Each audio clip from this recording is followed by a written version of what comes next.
அவன் கர்த்தர் உரைக்கிறது என்னவென்றால், இந்த பள்ளத்தாக்கிலே எங்கும் வாய்க்கால்களை வெட்டுங்கள். நீங்கள் காற்றையும் காண மாட்டீர்கள், மழையையும் காண மாட்டீர்கள். ஆனாலும் நீங்களும் உங்கள் ஆடு மாடுகளும் உங்கள் மிருக ஜீவன்களும் குடிக்கும்படிக்கு இந்த பள்ளத்தாக்கு தண்ணீரால் நிரப்பப்படும் என்று கர்த்தர் சொல்லுகிறார். என்ன அப்படின்னா, இஸ்ரவேல் ராஜா, யூதாவின் ராஜா, ஏதோமின் ராஜா, இந்த 3 ராஜாக்களும் மோவாபின் ராஜாவோடு யுத்தம் பண்ண போறாங்க. 7 நாள் வந்து அந்த பள்ளத்தாக்குல அவங்க அவங்க எல்லாம் யுத்தத்துக்கு ஆயத்தமாகி பட்டணத்துக்கு கிழக்க அவங்க பள்ளத்தாக்குல இருக்கிற பொழுது இவங்க கொண்டு போன தண்ணீரெல்லாம் தீர்ந்து விட்டது. இப்போ குடிக்க தண்ணி இல்லை. இஸ்ரவேல் ராஜா சொல்றான், கர்த்தர் தான் நம்மளை கொண்டு வந்து இந்த மோவாபின் ராஜாவுடைய கையில ஒப்பு கொடுக்கறதுக்கு அழைத்து வந்தாரு.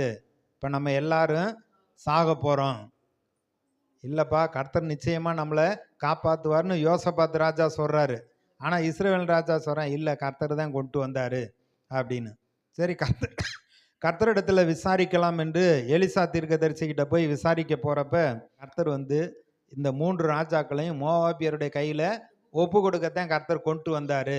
இப்ப தண்ணி இல்லை, நாங்கள்லாம் வந்து சாக போறோம் அப்படின்னு தீர்க்கதரிசிக்கிட்டே சொல்றான். அப்ப அவனுக்கு கர்த்தர் மேலேயும் நம்பிக்கை இல்லை, தீர்க்கதரிசி மேலேயும் நம்பிக்கை இல்லை.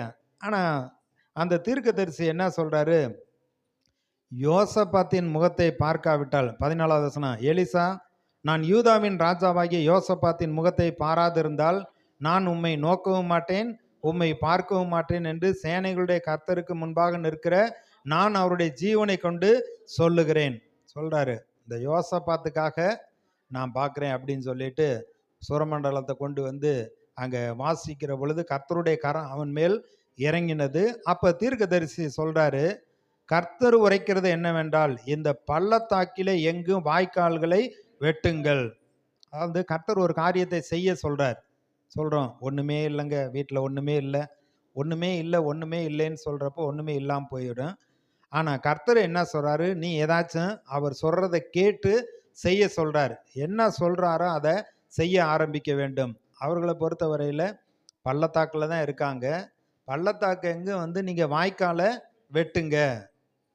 அப்போ இஸ்ரவேல் ராஜா இன்னமும் சொல்லிக்கிட்டு தான் இருந்திருப்பான், எதுக்குப்பா குழியாக வெட்டுறீங்க, கடைசியில் அவங்க விரட்டிக்கிட்டு வர்றப்ப இந்த குழியில் விழுந்து சாகிறதுக்கா, அப்படி தான் வந்து சொல்லுவான்.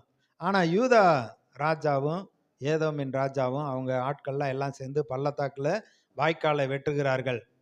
நெட்டாக வாய்க்காலை வெட்டி வைக்கிறாங்க. அடுத்த நாள் காலையில் பார்த்தீங்கன்னா அந்த பள்ளத்தாக்கு முழுவதும் தண்ணீரால் நிரப்ப